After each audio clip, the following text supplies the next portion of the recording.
तो अब हम उदाहरण नंबर तीसरा है उसको सॉल्व करने जा रहे हैं। तो एक बार आपका ध्यान इधर होना चाहिए और ये बहुत ज़्यादा इंपॉर्टेंट एग्जाम्पल है।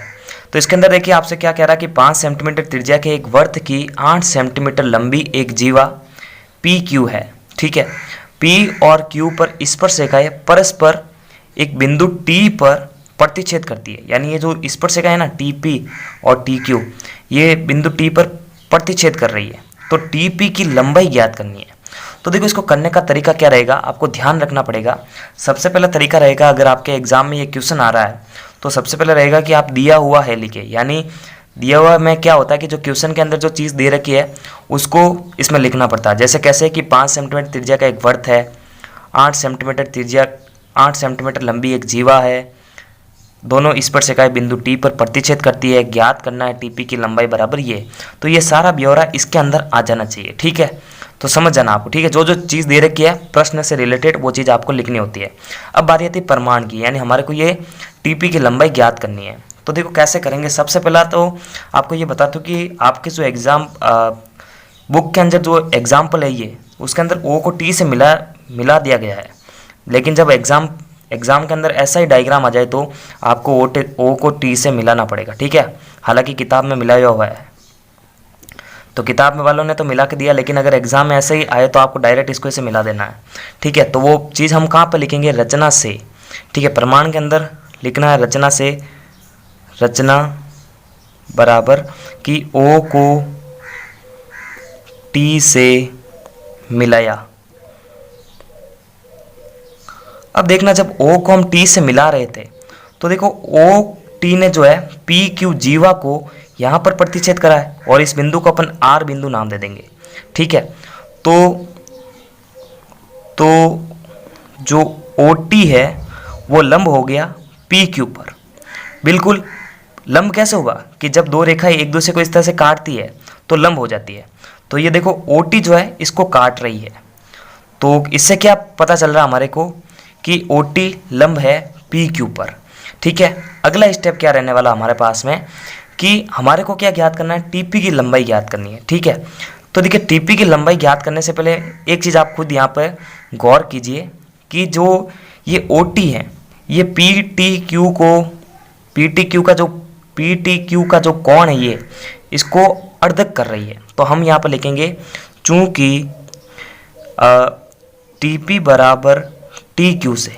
अब जब टी पी और टी क्यू बराबर है तो इसका मतलब ये कौन सा त्रिभुज है, जब दो भुजाएं बराबर होती है तो दो भुजाएं बराबर होने से ये जो कोण है या त्रिभुज है टी पी क्यू एक समद्विबाहु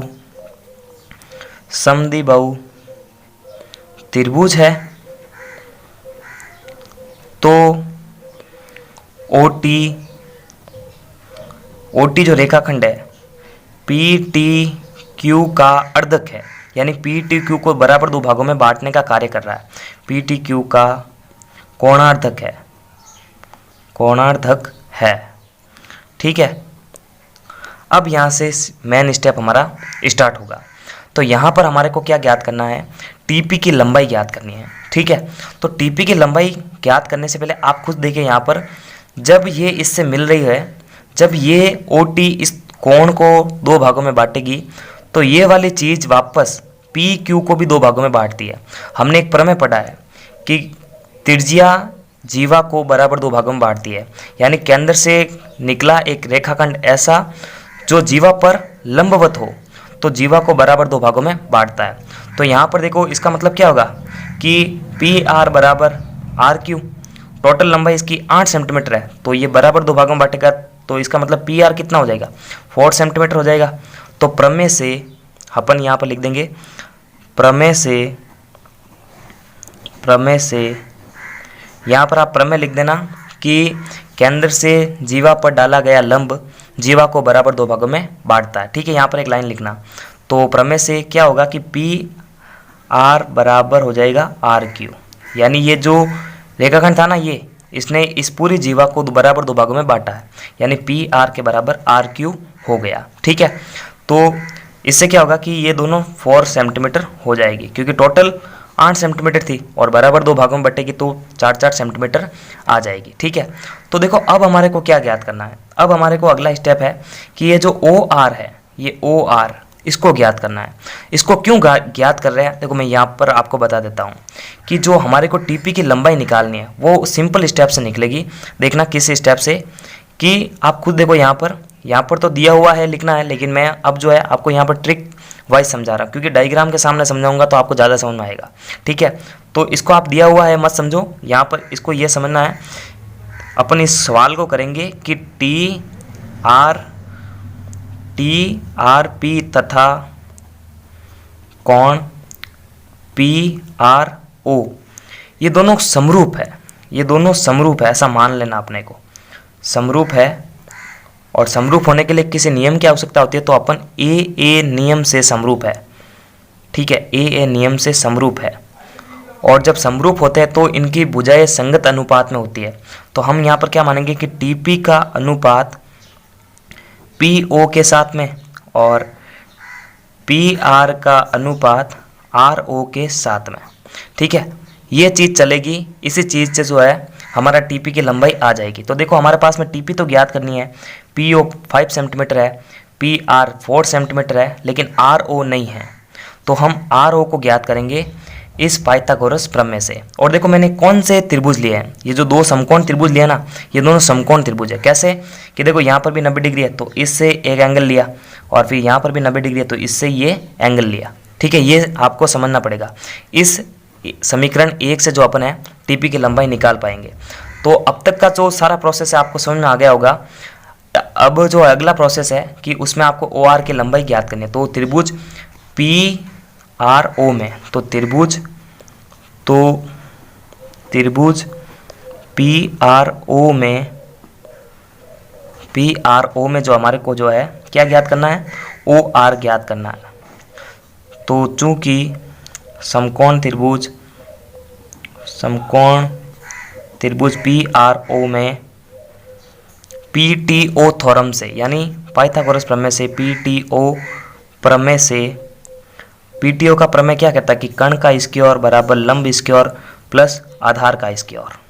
तो यहाँ पर हमारे को जो है आधार ज्ञात करना है। आप वापस देखो, इसमें ये तो कण हो गया, ये हो गया इसका आधार, और ये हो गया इसका लंब। तो यहाँ पर हमारे को आधार स्क्वायर निकालना, तो आधार को तो वहीं पे रखेंगे, कण स्क्वायर में से लंब का स्क्वायर निकाल देंगे। तो फॉर्मूला यही बनेगा, ए स्क्वायर बराबर के स्क्वायर माइनस एल स्क्वायर। और जो ए स्क्वायर हमारा है वो है ओ आर, तो ओ आर का स्क्वायर बराबर कण का स्क्वायर। कण हमारे पास में है 5 सेंटीमीटर तो उसका स्क्वायर, लंब हमारे पास में है 4 सेंटीमीटर तो उसका स्क्वायर। अब 25 माइनस 16 तो आ जाएगा 9। अब देखो यहाँ पर स्क्वायर है तो ये स्क्वायर हटेगा, तो ओ आर बराबर इस पर रूट लग जाएगा, और रूट निकालेंगे तो कितना आएगा, ओ आर 3 सेंटीमीटर। तो देखो सारी लंबाई हमारे पास में आ चुकी है। तो ओ आर हमारा निकल चुका है इस प्रमेय से 3 सेंटीमीटर। और मैंने आपको पहले ही बता दिया कि अगर ये दोनों हमारे को यहाँ पर ये बताना अब, यानी अब तक जो हमने पूरा प्रोसेस कर लिया है, ये पूरा प्रोसेस करने के बाद में जो है आपको इतना लिखना है कि टी आर पी और त्रिभुज पी आर ओ दो समकोण त्रिभुज है तथा समरूप है। तो समरूप किस नियम से है, ए नियम से दोनों समरूप है। फिर इनकी भुजाएं दोनों समान अनुपात में होती है, तो टी पी बट्टा पी क्यू और टी आर बट्टा पी आर बट्टा आर ओ। ठीक है, इस समीकरण 1 से अपन देखना सभी के मान रख देंगे। तो समीकरण 1 से वापस मैं एक बार लिख देता हूँ, समीकरण 1 से टी पी बट्टा पी ओ बराबर पी आर बट्टा आर ओ। तो टी पी की तो लंबाई हमारे को ज्ञात करनी है, और पी ओ हमारे पास में था 5 सेंटीमीटर, डायग्राम देख लेना एक बार। और पी आर जो हमारे पास में 4 सेंटीमीटर है, और आर ओ जो हमने 3 सेंटीमीटर निकाला है। तो वज्र गुणा करेंगे और टीपी की लंबाई निकाल देंगे। टीपी बराबर इस 5 को उधर भेज देंगे, 4 सेंटीमीटर बट्टा 3 सेंटीमीटर, ये 5 उधर चला जाएगा तो 5 सेंटीमीटर। तो 5 चौक 20 बट्टा 3, तो टीपी की लंबाई कितनी आ गई, 20 सेंटीमीटर बट्टा 3। तो ये इस प्रोसेस से ये निकलेगा।